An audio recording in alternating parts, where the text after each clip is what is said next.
No. Here's the key question here, and you know Yes. what the question is. Did it have bias, man? Absolutely.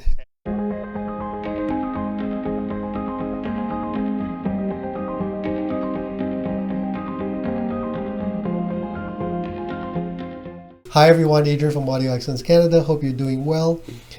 Today I have a treat for you. Well, first of all, an announcement. If you are in the Ontario or Toronto, or you feel like driving, we are having a first of a number of open house Meet the Manufacturer events. The first one will be Saturday, May 28th from 1 till 5.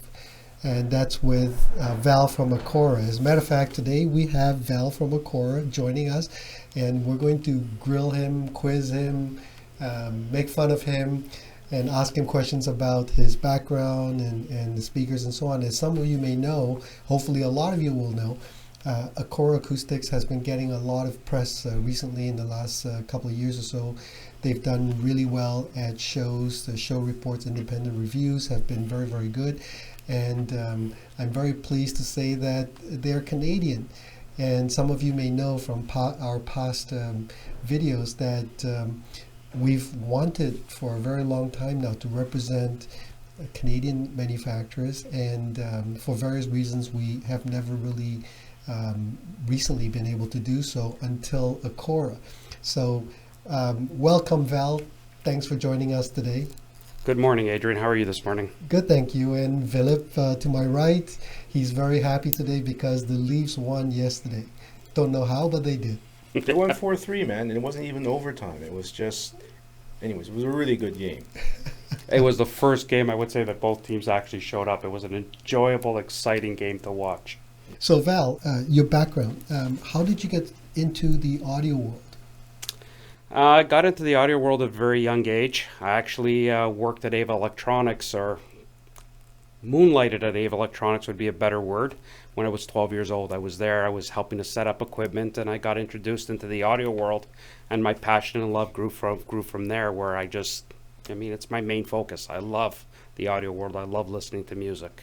So tell us a little bit about Ava Electronics for those people who don't live in Toronto, who don't go that far back. Ava Electronics was a chain of audio stores that I don't know exactly what year they started. I would say the early 70s is probably when they started up, and went till 1983. They had, I believe, at their peak 13 stores across Toronto, and they were pretty much the premier high-end dealer at that point in time, or at least what was called high-end back then. They had some of the greatest brands in history in there at that point: Stax and SME and Luxman and Harman and Kardon, And Bose? Celestion. Only on trade-ins. Trade-ins existed back then too. I beat Adrian to the punch. I was going to say. But no, back then car stereo was a huge thing. So they had all the big car stereo guys, the Concords of the world, Fosgates, and all that stuff. Oh my God! And all that, and the Royal Sound at that time, and Jensen was there, and the Jensen Triax. Did they have Alpine as well?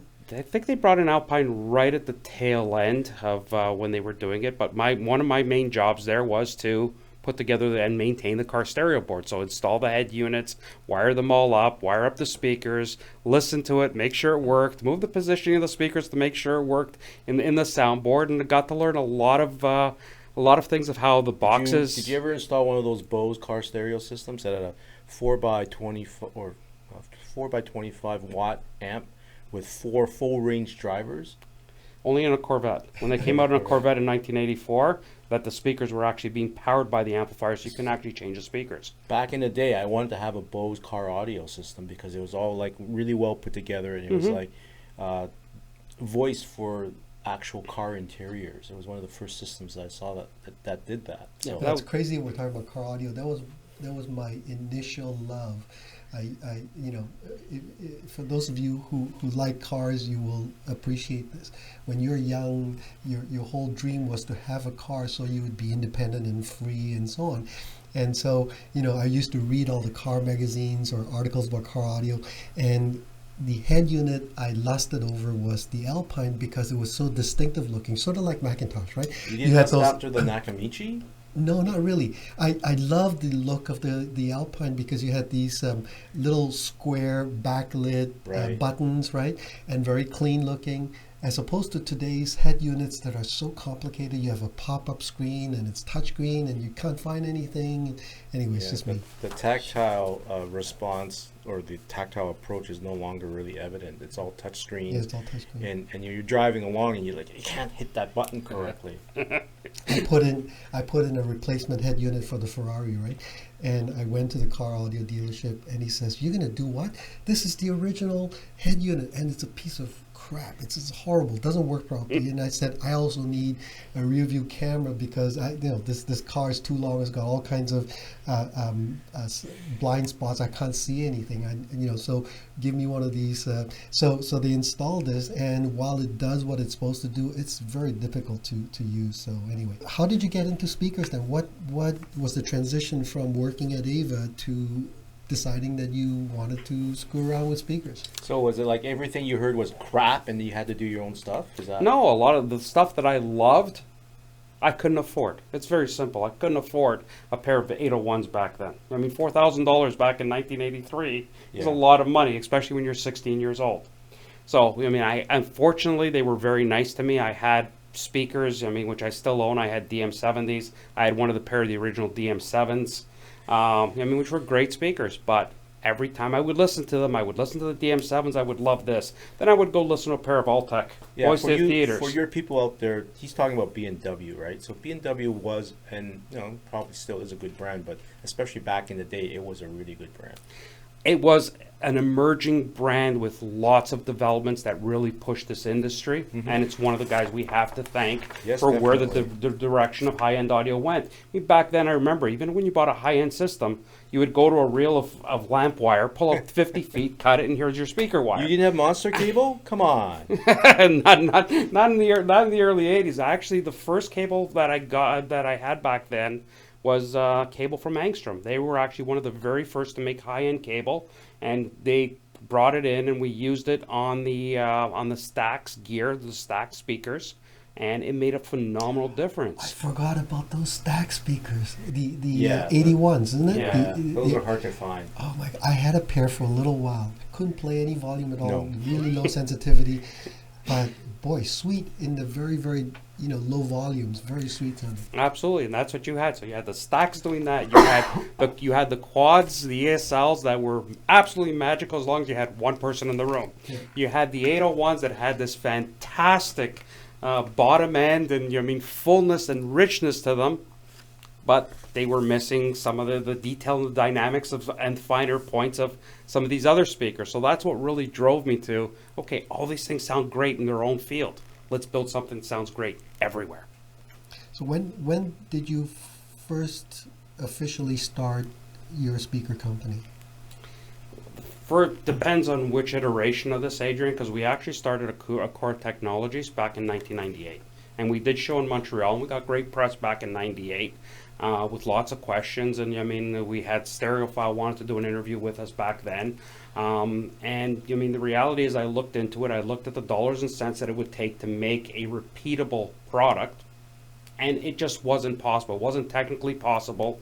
The machinery didn't exist. This is pre-computers. This is pre-internet. And to cut something of this strength manually, repeatably, was just not possible. You're So I talking about backed the off. enclosure. You're talking about the marble. Correct. I'm talking about the actual enclosure itself. The rest of it was starting to emerge. We started getting wires, capacitors, decent drivers back in the early 90s or mid 90s. That technology started emerging because computers started emerging there as well. But back then, even measurements were something that was incredibly difficult to do. There was maybe one or two measurement systems. Optimization systems didn't exist. All the crossover work, all that was done by pencil and paper. Computers weren't really around back So then. you didn't take your speaker to the NRC and to one of their anechoic chambers and have them measure everything for you like I Angstrom tried. did? I Yeah. tried. It is incredibly difficult to get into the NRC back then, especially as an emerging company. And nowadays we are probably going to go to the NRC, but the reality is, with computer technology, how far it's gone. Even what we're doing here today, so a setup like this 30 years ago or 40 years ago was almost an impossibility. It's a very difficult thing. Nowadays, we look at this and we take this as second nature. So the original speaker, then, the one that debuted in Montreal, Yes. that was all hand done, hand cut. That was all hand done, hand cut, all made by hand, and it was made. I mean, the front panels, I couldn't use granite back then. I used marble, which was a little bit softer of a material, but I just couldn't cut the granite to do the recess, and to put drivers and flush mount the drivers just didn't sound right. So it was a compromise at that point in time, which we've been able to overcome now with proper machinery and tooling. So when did Acora, as we know it today, officially start? September of 2018 is when Acora came around. 4 years ago. I actually had already built the SRC ones. They were in my home a couple of years before that. This was, I mean, the speaker that fit my room perfectly and did what I needed it to do. No. Here's the key question here, and you know Yes. what the question is. Did it have bias, man? Absolutely. It has clean, detailed, correct, and accurate bias. Does it have the Jamaican reggae bias? It can with a pair of subwoofers, but that's your choice. Wait. That's the subwoofer. What is? The You have that kind of, yeah. The what I consider to be slightly overbearing, The overly override, warm, shake my pant leg when it's not supposed to. Right. Yes. The one that you can actually play on the street and have the entire neighborhood come by. That's the one. The one that I had in my car. The one that I had in my car stereo. I went through that at car stereos at 130 and 140 dB. That was enough to watch the roof shake up and down.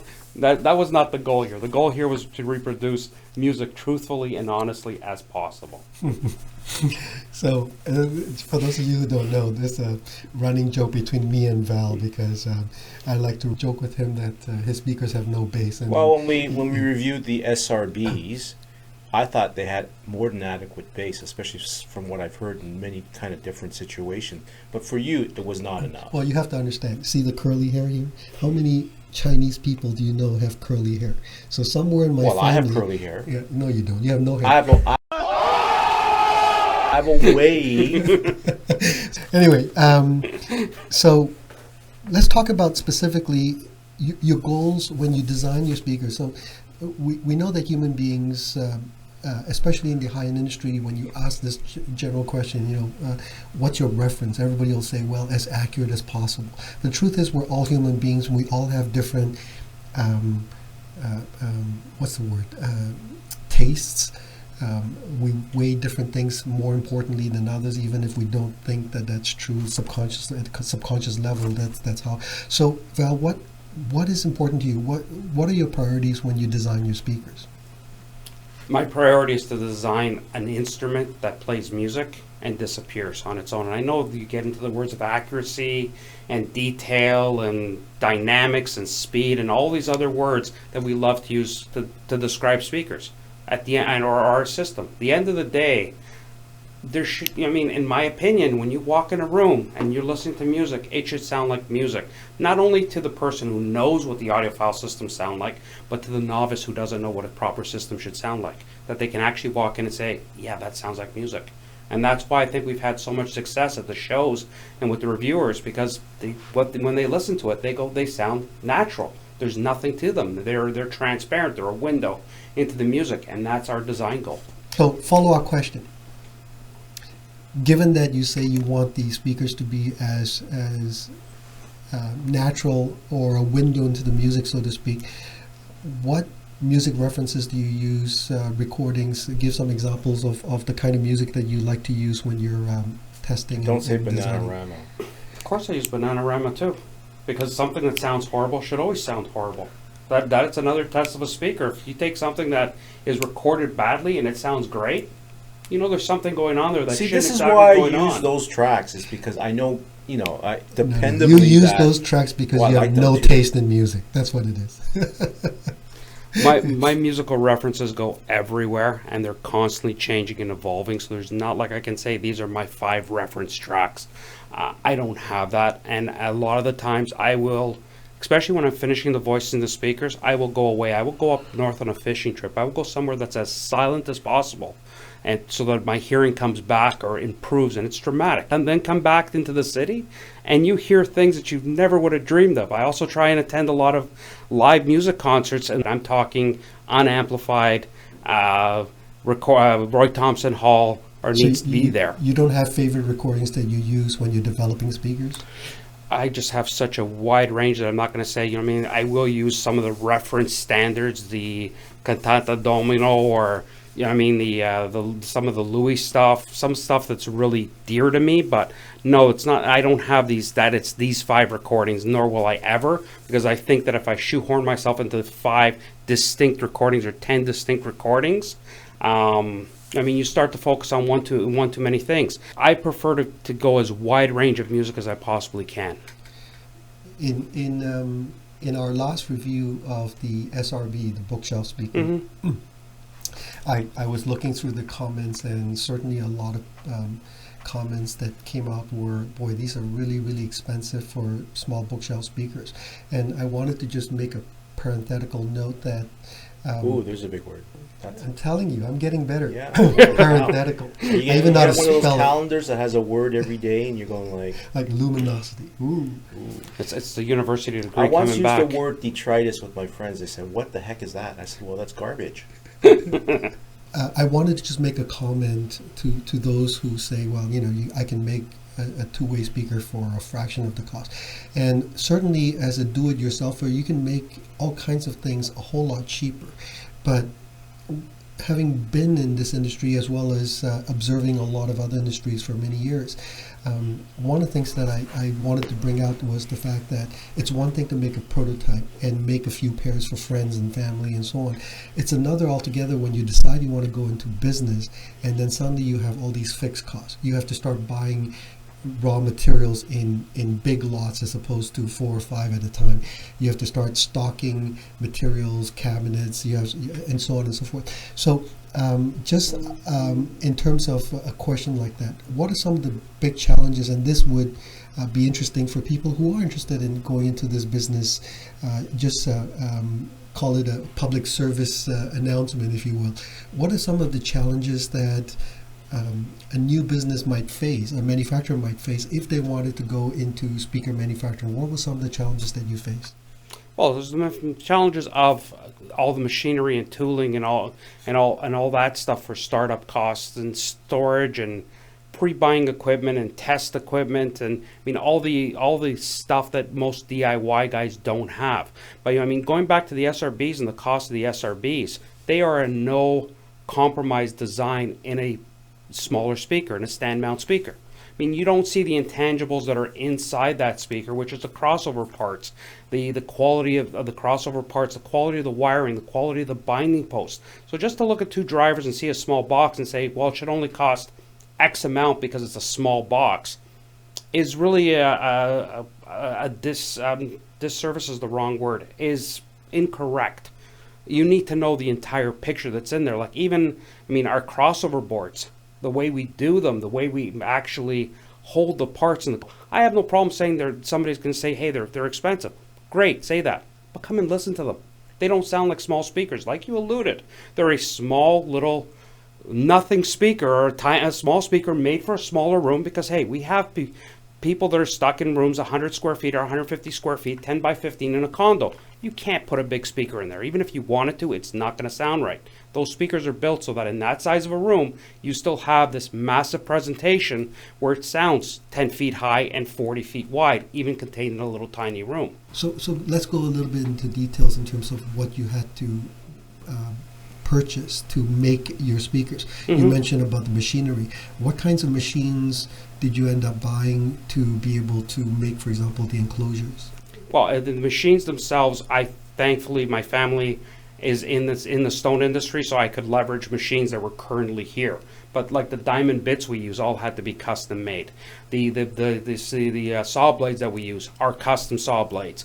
The programming of all that. The glues we actually use are different than standard glues that you would use in the granite industry, just because our tolerances are not 1/4 of an inch or 1/8 of an inch. So our tolerances are 5 1/1000ths, 10 1/1000ths of an inch. So just for the people out there, Val, I mean, you're importing in like sheets of black granite, and then you have to cut panels out of that, right? Is that correct? We import in blocks at a time. Blocks. We select blocks to make sure that they have as minimal impurity in them as possible and as minimal veining as possible, because veins and different colorings, those are all impurities, and in those impurities you have softnesses and weaknesses, which we don't want. So let's talk about that. Why granite?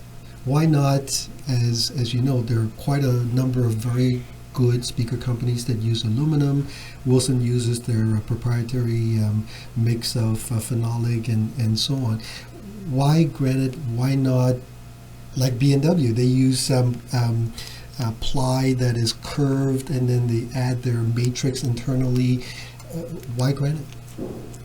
Because in my opinion, it's the best material for the job. It's very, very difficult to use, which is why I think people in the industry have shied away from using granite. They've tried. There are companies that use granite even to this day.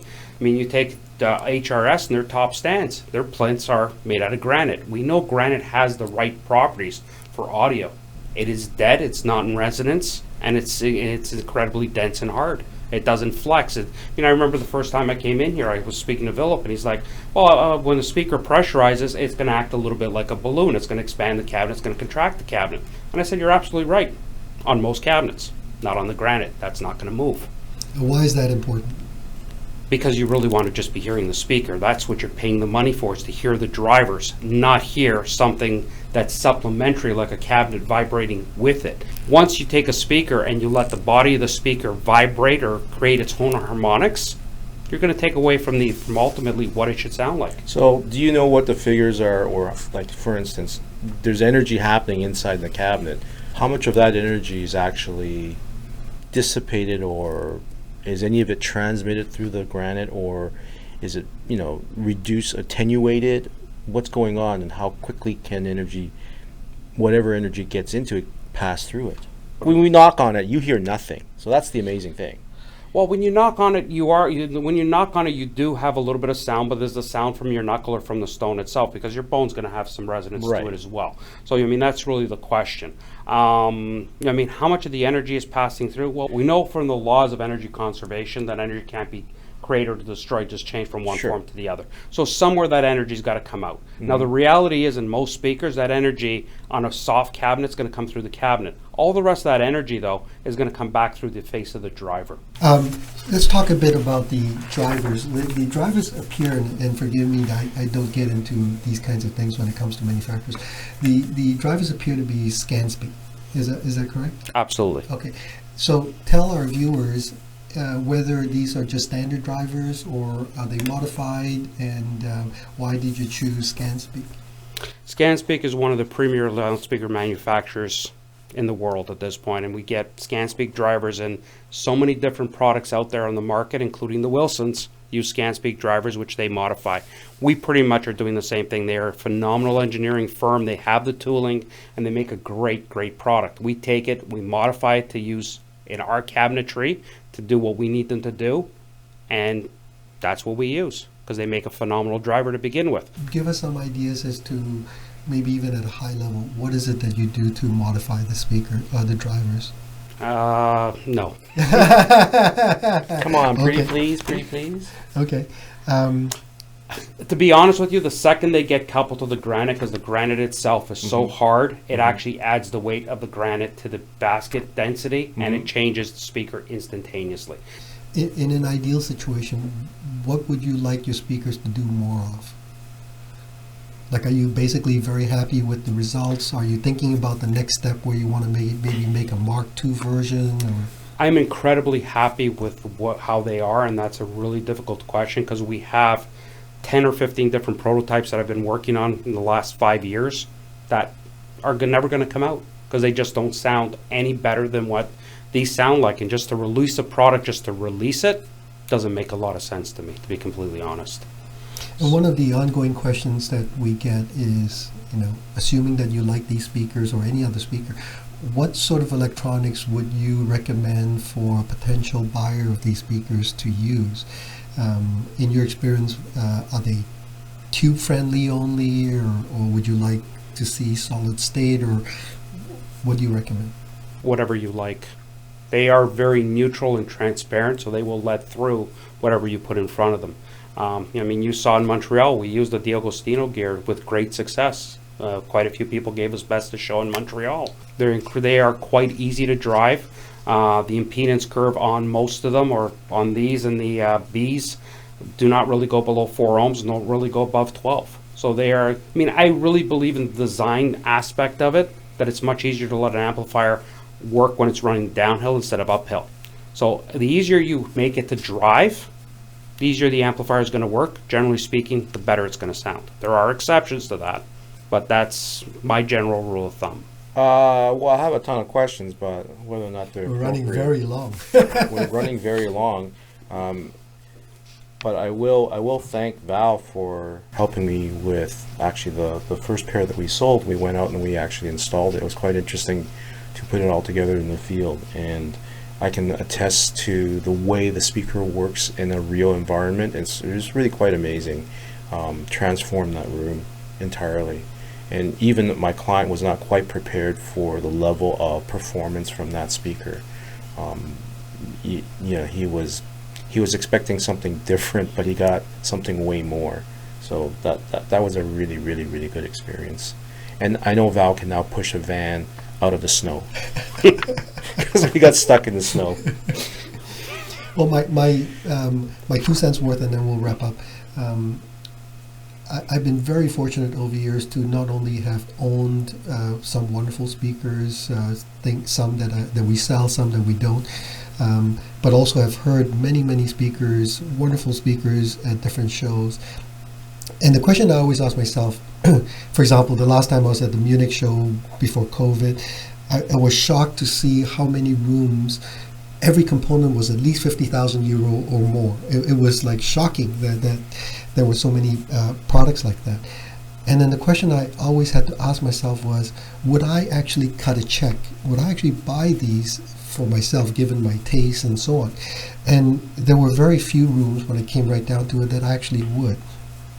What's fascinating about the Acora is that maybe we'll do another video in another time, but the journey of us working with Acora was quite a bit longer, in that my first exposure to them was at the Rocky Mountain show, again before COVID, and I was very impressed by the 2 different rooms that Val had the speakers, and then there were these huge rooms, and it was very, very impressive. And then fast forward to the last Toronto audio show, where Vilip said to me, Adrian, you got to go upstairs and hear those Acoras. They sound magnificent.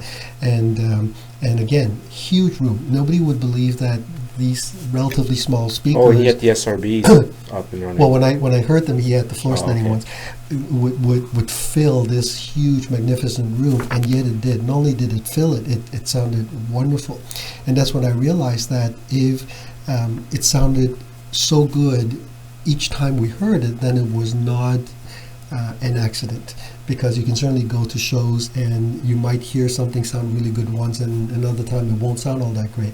And then fast forward, after we became a dealer, I helped Val at the Montreal show recently, and again, this room is quite a bit smaller, wasn't a great room, and yet within a short period of time we got the speakers to sound really, really nice. So much so that, again, without any bias, when I walked the show, there were very few rooms that I thought sounded as good, if not even close, as a matter of fact, to what Val had achieved with the speakers. And I say Val because I didn't do anything other than stand there and pretend to help. Val did all the work, and truth is, he didn't have to do very much. Maybe it's because of all the years of his setup experience, but he said it. He came, moved the speakers a little bit here and there, put the humidifier in between the speakers, and then we started playing music, and almost immediately they sounded wonderful. So I want to say congratulations to Val and for designing and manufacturing these wonderful speakers. And I'm so pleased to be able to say that we are proud and to represent Acora. And if you are in the area, please by all means come in and listen. What we like, of course, may not be what you like, but I think you should hear what a wonderful Canadian speaker can sound like. And if you're in the States, find a dealer. I think you would really like it. Any last words? Yeah, when I first heard the SRBs, when we spent the entire day to set them up here a couple years ago, I was not impressed. And Okay. now I would tell people that if you want to hear the truth, then listen to these speakers. That's what I think of them now. It's like, that's the most truthful speaker that I've heard in the store. That's why our tagline is "Hear the Truth." It's not Yep. just a saying. I mean- That came around from people coming to shows to us and reviewers coming to us and saying, "These Yeah. sound like the truth. They don't sound like speakers." There you go. Well, so we got to say so long because it's a very extended video this time around, and hopefully Alex will figure out how to edit this down to some reasonable amount. Again, Adrian from Audio Excellence Canada, Vilip, Val from Acora, thank you for watching this. Please like, subscribe, share, turn on notification, and we'll see you next time. Bye-bye.